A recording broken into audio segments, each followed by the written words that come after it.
do you have any tips or any like go-to supplements that you would recommend for most people?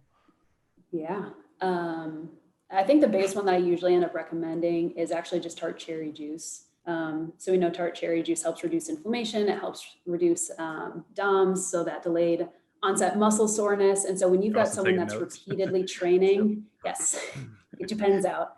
When you have someone that's training at a really heavy load, that can help decrease inflammation and ultimately just improve their overall recovery time, improve their sleep cycle, and hopefully lead to a little bit better training the next day. So I push that pretty heavily on my athletes.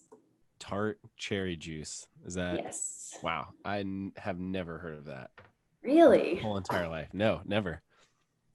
It's very high in nitrates. No, I believe it makes sense, but it's just like I've never heard somebody like resisting recommend. going in down a rabbit hole. Oh, go ahead. Feel free, Sean. I'm sure you are. Actually, Sean, tell me about your experience with tart cherry juice. Have you tried it? Do you like it? Bull crap. I mean, I like the flavor of cherry. Okay. I'm gonna be honest with you. I mixed one of them with a Monster one time, and I drank that, and that was pretty tasty. Some of the syrup that we have at work was pretty good. But no, tart cherry juice. I mean, again, like what are we talking about here? We're talking about like a Division I athlete who did a whole day, right? That means you got morning workouts, you got afternoon weights, maybe you got another conditioning session, it's a full day, you had classes, everything else. I mean, yeah, adding a little bit of nitrates into your diet, as long as your diet is not already like super rich in nitrates, like maybe you're a vegetarian or something, then you won't have as much of an effect. But like if you're a typical, I mean, what are they, 18 to 21, 22, like they're not going to be basically proficient in nitrates. So yeah, I mean, I think it's a good idea. I mean, again, it's like there are extremes, right? For the everyday person, sure. I mean, if you go out, you're a weekend warrior, knock one out, cool. If you're a Division I athlete, awesome, it might help. If you're Mr. Olympia competitor and you're taking 20 IUs of growth hormone a day, probably don't need it. Don't think tart cherry is going to stand a chance on that. Yeah.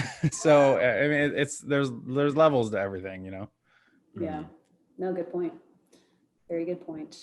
But I mean, another supplement that I use a lot and that I think, again, a lot of people benefit from is actually creatine. So probably both pretty familiar with that one. And Queen Mother. People, I know. Some people are like, oh no, creatine, you don't need it. But also there are so many benefits, like proven and proposed. And I think a lot of, especially like power athletes, would really benefit from taking it. So where did creatine get the bad rap? Because all this time it's moms. Is that it really? Because like I hear that all the time, like creatine's bad for you, but then I see all these studies and all these benefits for it. It's like, yeah, I mean, where did it get? I mean, correct me if I'm wrong, Bailey. Isn't it like one of the most studied and most like proven things? It is. It's actually like the most well-studied supplement. The most, okay. And pretty much any of the original like negative side effects that maybe they thought in the beginning, like things like cramping, those have pretty much been disproven at that point. I mean, if anything, creatine helps you retain water weight. And so you should, in theory, have less cramping when taking creatine because you are, in theory, better hydrated.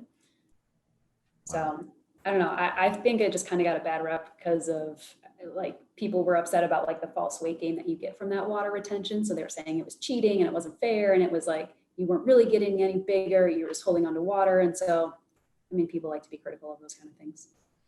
Oh, for sure. And it's probably like, I guess to Sean's point too, like all these high school students taking supplements, and I think that was everyone's first supplement, right? I mean, yeah, I mean, it was mine. Besides like caffeine, that was my first supplement.